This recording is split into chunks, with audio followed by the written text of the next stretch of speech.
Na mimi katika ubinafsi wangu na nimesoma kitabu cha Dr. Bahaidari ambayo kinaitwa The Hidden Self. Ukisoma kule ndani amegusia iko kitu, na yeye kwa mapana zaidi amegusa kuna kitu ambacho kinaitwa education.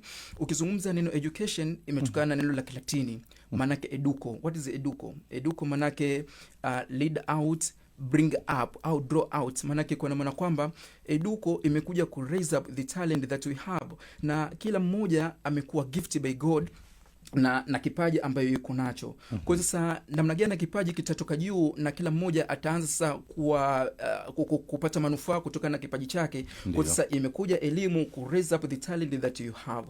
Lakini unfortunately jamii yetu kubwa zaidi watu wana focus na vipaji vya watu wengine. Maanake sasa tunatumia elimu kututengeneza sisi kuwa ni watu wenye vipaji fulani, lakini hatutumii elimu kutuibua sisi kuwa na vipaji ambayo tuko navyo sisi. Na ndio maana mtunzi hapa akasema kwamba yani ukizungumzia neno career, tukiback up on our topic, ukizungumzia neno career maana ni mwelekeo wa maisha ya kazi ya mtu ambaye yanajengwa kila hatua kutokana na kitu ambacho kinaitwa talent ameka kwa mwanzo, alafu amekuja na kitu ambacho kinaitwa education, alafu akaja na skills pamoja na work experience.